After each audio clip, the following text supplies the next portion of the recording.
Hello, my name is Kyriakos Paraskeva, and today we are going to speak about vertical jump. So, what is vertical jump test? The vertical jump test is a common technique used by coaches to measure the muscular power of their athletes. The counter movement jump and the squat jump are also used to identify the effects of the stretch cycle on their performance. In 2004, a study by Markovic revealed that these tests are valid and reliable and can be used to estimate explosive muscular power. A study conducted in 2004 by Carlos revealed that the peak power values derived from the movement jump and the vertical jump can be used to evaluate the performance of weightlifting athletes. These two simple tests can be utilized by strength and conditioning coaches to identify areas of weakness and imbalances in their athletes' performances. The use of the movement jump and the vertical jump can help improve the performance of athletes by identifying areas of weakness and imbalances in their performances. It is a simple yet effective technique that can be used by strength and conditioning coaches. The counter movement jump has also been linked to sprint times, 1 rep max, and explosive strength test. This test can be performed with or without the use of an arm swing. The performance of the test can be reduced by 10% or more if it is conducted with an arm swing. The squat jump test, on the other hand, is designed to determine an athlete's explosive lower body power.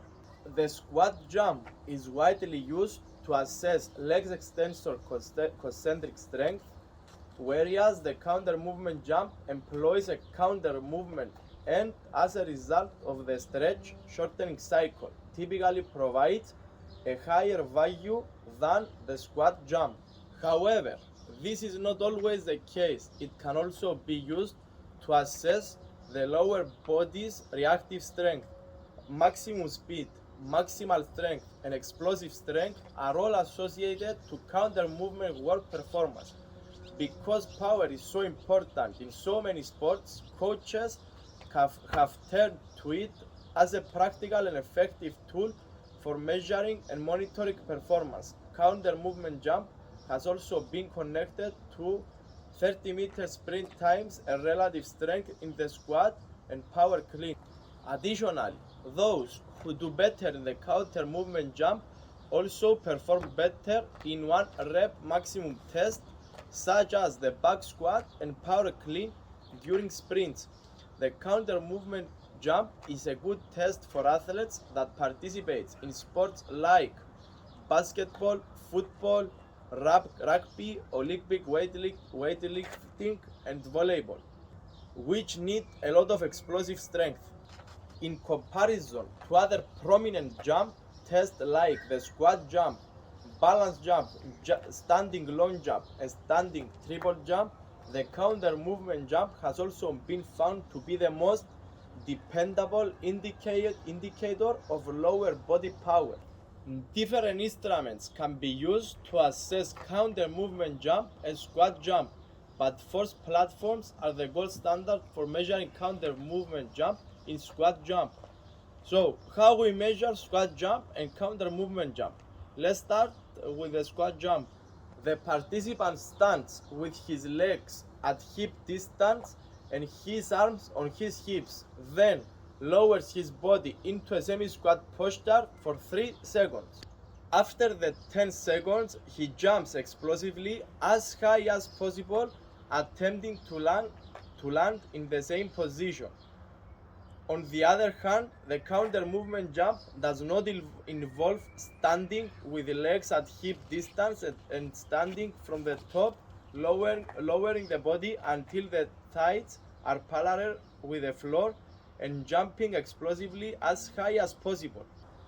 To avoid unnecessary flying time and offer as their own data, the participant must aim to land in the same posture on the floor with hips, knees, and ankles extended during flight. For both tests, the subject must now complete 3 jumps, with the best score being recorded. we may calculate the eccentric usage ratio, which is the ratio of the counter movement jump to the squat jump. After recording the best score of squat jump and counter movement jump after 3 attempts, the outcome is a useful indicator of the athlete power performance. Athletes in sports like soccer and rugby appear to have higher EUR values, indicating that they rely more on strength shortening exercises. Additionally, EUR can be used to assess the impact of resistance training on lower body strength and power. The first one is the squat jump. You remain at your position for 3 seconds before you jump. Ready? Go in. Go down. 1, 2, 3, jump. The second one is the counter movement jump. You go down and you jump immediately up. Okay? Ready? Go. So, what is stretch shortening cycle? The stretch shortening cycle is made up of 3 muscle actions: eccentric, concentric, and isometric. It is a normal type of muscle function like walking or running. Concentric muscle wear was increased when preceded by active stretch, which is eccentric movement, according to Bosco in 1978 and Comey in 1984. Stretch shortening cycles are divided into 2 categories by Schmidt and Blicker in 1992. The shortening cycle is defined by shock contraction time of less than 0.25 seconds, and there is the slow stretch shortening cycle, which has lengthier contraction periods ranging from 0.25 to 0.5 seconds. The proportion of the stretch shortening cycle can be calculated using the equation counter movement jump minus squat jump divided by squat jump. Trainers can use it to teach their athletes and improve their jumping skills. A 10% difference indicated that the athletes will be in good shape to begin the season. Any score more than 10% indicates that the athlete is likely to gain force slowly. When an athlete's percentage falls below 10%, it may indicate that the athlete's stretch shortening cycle is active strength, such as plyometrics may be advantage. If the stretch shortening cycle percentage is less than 10%, the athlete's power is greater than his or her explosive energy.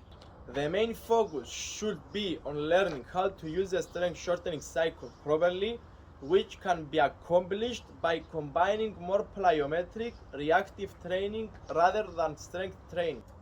Plyometric to strength training can be done in a 2-to-1 ratio. Start with modest plyometric activities like drop jumps and continuous hurdle lift, and work your way up to more intense plyometric workouts. Professional strength and conditioning coaches go one step further and design training programs using the reactive strength index. If athletes lack explosive energy, tailored to them. What is the reactive strength index? The reactive strength index represents the possibility for a quick stretch shortening cycle. It evaluates an athlete's ability to quickly transition from an eccentric to a concentric contraction and create maximum forces with minimal ground contact time. If the RSI is less than 1.5 seconds, lower intensity plyo activities like squat jumps are better for that athletes. If the athlete's RSI is between 1.5 and 2, moderate plyo workouts like track jumps are more appropriate. Finally, if the RSI is between 2 and 2.5, higher intensity plyo activities like drop jumps are more appropriate. To guarantee a high quality workout, the exercises should contain low reps with maximal force in each repetition. Rest between sets should be sufficient to allow maximal recovery. Strength and conditioning coaches who work with professional athletes often employ the force velocity profile, which is a straightforward technique to evaluate an athlete's force and velocity production capabilities. Jumping and sprinting are examples of ballistic activities. Force velocity providing can detect an athlete's force or velocity deficiencies during a certain movement. Specific training programs can be created to address certain shortcomings. The force velocity curve is the foundation of the force velocities applying principles. The inverse connection between force and velocity simply indicates that as force increases, velocity decreases. Strength and conditioning coaches can use this information to develop an effective training program to help athletes overcome their limitations. The main goal of sport coaches is to shift the first velocity curve to the right by introducing pure strength training into the other workout, while the athlete's performance in both force and velocity is kept to the right by incorporating pure strength work into the other workout. If an athlete lacks velocity, the training program should emphasize maximal velocity and speed strength with loads ranging from the point to 60% of 1 RM. Band-assisted counter movement jumps, for example, will aid the athlete in increasing maximum velocity, whereas exercises such as jump squats will increase speed strength. When an athlete is deficient in force, the training program should focus on strength, speed, and maximal strength, with loads ranging from 80 to 100% of 1 RM. Exercises like the power clean are designed to improve strength speed, whereas back squats with 1 to 2 repetitions maximum are designed to improve maximum strength.